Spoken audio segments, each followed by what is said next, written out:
सौम्यदीप जी, बहुत स्वागत है आपका शो पे। एक फिर कुछ दिन बाद आप जुड़ते हैं, जितनी बार जुड़ते हैं एक नए लुक के साथ में आप वापस आते हैं। तो कभी बाजार बढ़ा करके आते हैं और कभी दाढ़ी बढ़ा करके आते हैं आप। Good morning sir, good morning to all the viewers.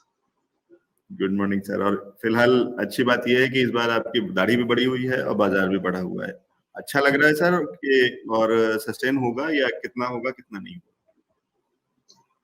जी, अभी के लिए थोड़ा सा डिफिकल्ट है ये बताना कि सस्टेन होगा, क्योंकि देखिए निफ्टी ने जो ब्रेकडाउन दिया था वो 16,800 का एक सपोर्ट के नीचे ब्रेकडाउन दिया था, और उसके नीचे हम लोगों ने जो लो देखा वो 15,700 का, माने 1000 पॉइंट वहां से गिरा। उसके बाद में ये एक वीकली सपोर्ट था 16,800। अभी उसके करीब हम लोग आज जाके ट्रेड कर रहे हैं, लगभग यहाँ से और 100 पॉइंट 150 पॉइंट्स है। देखना ये है कि यहाँ से सप्लाई आएगा कि नहीं आएगा। देखिए मंडे का जो लो था वो तो एक स्विंग लो बन गया है और वो एक सपोर्ट की तरह काम करेगा, जो कि 15,700 है। लेकिन मुझे लगता है यहाँ पर 2-3 दिन में जिस तरह से मार्केट चला है, 15,700 से 16,700, 3 दिन में हम लोगों ने 1000 पॉइंट्स किया। तो मुझे लगता है एक करेक्टिव मूव आपको हो सकता है फिर से एक बार देखने को मिले, जो कि निफ्टी को 16,200 300 तक लेके जा सकता है। अगर वहां तक निफ्टी मिलता है तो definitely there is a buying opportunity. Index पर अभी कोई स्विंग ट्रेड के हिसाब से मुझे नजर नहीं आ रहा है। देखना यह है कि 16,800 के ऊपर हम लोग सस्टेन करते हैं या नहीं, ये एक क्रूशल पॉइंट रहेगा। 16,000 में सेलिंग तो आएगा, वो सेलिंग कहां तक हमको नीचे लेके जाता है वही देखना है। ठीक है। और इसी में सर सौम्यदीप जी फिर एक और चीज बताइए कि क्या आप ये कह रहे हैं इसका मतलब कि 16,800 जो पहले सपोर्ट था अब वो रेजिस्टेंस का काम कर रहा है, अगर मैं ठीक समझ रहा हूँ आपको तो? और अगर 16,800 को तोड़ करके उसके ऊपर ठीक से सस्टेन करता है, कुछ एक क्लोजिंग देता है, कुछ ढंग से वहां पे मतलब उतना अच्छा समय बिताता है, तो थोड़ा कॉन्फिडेंस आएगा कि शायद बच जाए वहां के डेटा के हिसाब से। अदरवाइज कहीं जो 4 कदम आगे चला है तो हो सकता है वो 1 या 2 कदम वापस भी उतरे, क्योंकि ये एक तरफा हो गया 3 दिन से लगातार और वो वाला। और उसमें कुछ एक कारण शायद मुझे लगता है कि आज का भी कारण है कि आज का जो नतीजे आ रहे हैं इलेक्शन के रिजल्ट्स के 5 राज्यों के, उसका भी फर्क है, क्योंकि कहीं ना कहीं बीजेपी का बड़ा नुकसान तो होता हुआ नहीं दिख रहा, या कोई खास नुकसान जैसा तो फिलहाल नहीं दिख रहा था जब तक मैंने लास्ट जो टैली देखी थी। तो अभी क्या हो रहा है मुझे एग्जैक्ट नहीं पता, और अभी शाम तक क्या होने वाला है कोई नहीं जानता, लेकिन काफी हद तक एक कॉन्फिडेंस तो फिलहाल तो बाजार को, जब तक बाजार क्लोज होगा तब तक तो शायद ये आज का तो कॉन्फिडेंस ये बना रहेगा। बाकी कल डिसाइड होगा कल के नंबर से और आज शाम तक के नंबर से। क्या उन लेवल्स के आसपास कहीं शॉर्टिंग की भी अपॉर्चुनिटी दिख रही है सर, निफ्टी में या बैंक निफ्टी में, दोनों में से किसी में एक में या किसी में भी नहीं? जी सर, आज का जो लो है अभी तक का जो है 16,570, आप 575 है निफ्टी फ्यूचर्स पे, 550 आप पकड़ के चलिए। अगर 15,550 ब्रेक होता है there will be a shorting opportunity, क्योंकि तब ये मैं मान के चलूंगा कि ऊपर के लेवल से सेलिंग आ रहा है, और वो करेक्टिव फेज जो है वो जैसे मैं बता रहा हूँ कि 16,200 16,300 तक फिर से एक बार लेके आपको जा सकता है। देखिए ब्रॉडली 15,700 को मैं एक बॉटम पकड़ के चल रहा हूँ, लेकिन रेजिस्टेंस भी यहाँ पर 16,800 का है।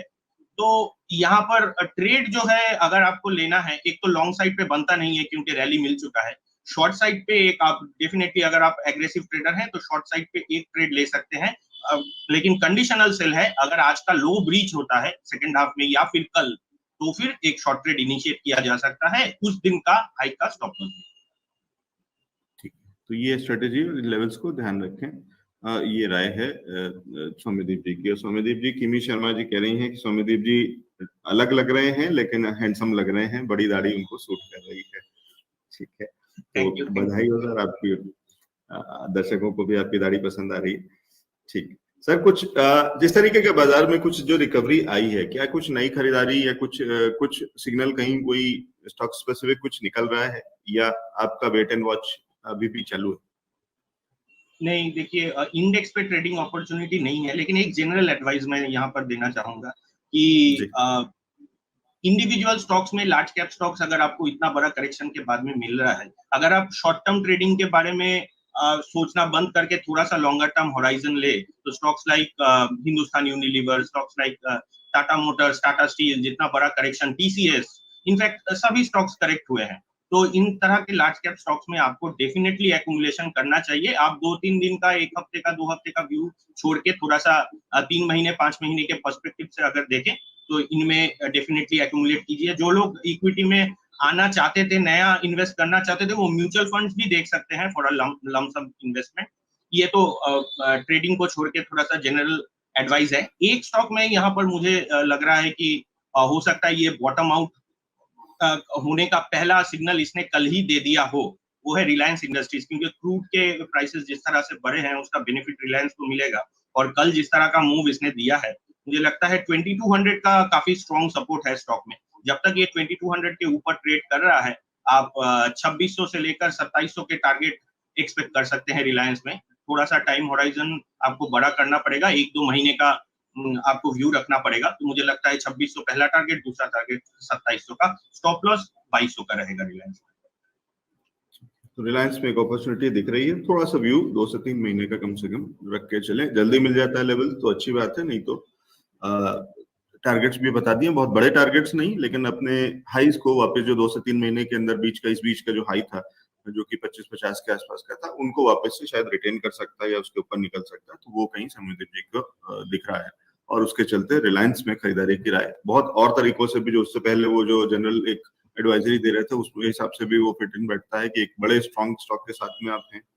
एक गिरावट में थोड़ा वापस आ चुका है, रिकवरी हो चुका है नीचे के लेवल से 2200 के आसपास तक जा करके और वापस से, लेकिन वो छोटी सी रिकवरी है, तो कोई बहुत बड़ी चीज नहीं है कि कहीं ना कहीं तो स्ट्रेंथ भी आ रही है, सिग्नल भी आ रही है बाय के, और उसके अलावा अभी भी भाव अच्छा मिल रहा है, मौका अच्छा है, तो इसलिए खरीदारी की राय। ठीक है सर, अगर आपके पास कोई जी, और स्टॉप लॉस में एक चीज मैं यहाँ पर पॉइंट आउट कर दूं कि स्टॉप लॉस भी मैंने जानबूझ के थोड़ा सा बड़ा रखा है, क्योंकि वॉलेटिलिटी जिस तरह का है, छोटा अगर मैं 50-60 पॉइंट 100 पॉइंट का स्टॉप लॉस दूंगा तो वो कभी भी ट्रिगर हो सकता है, ताकि ये वॉलेटिलिटी को झेल पाए। और आप माने कोई भी अगर कल 200 पॉइंट 300 पॉइंट का गिरावट निफ्टी में आता है तो आपका स्टॉप लॉस ट्रिगर ना हो।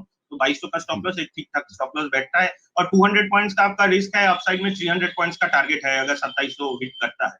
तो risk reward point of view से भी 1:1.5 का रिस्क रिवॉर्ड है, तो काफी ये एक अच्छा ट्रेडिंग अपॉर्चुनिटी है मेरे हिसाब से।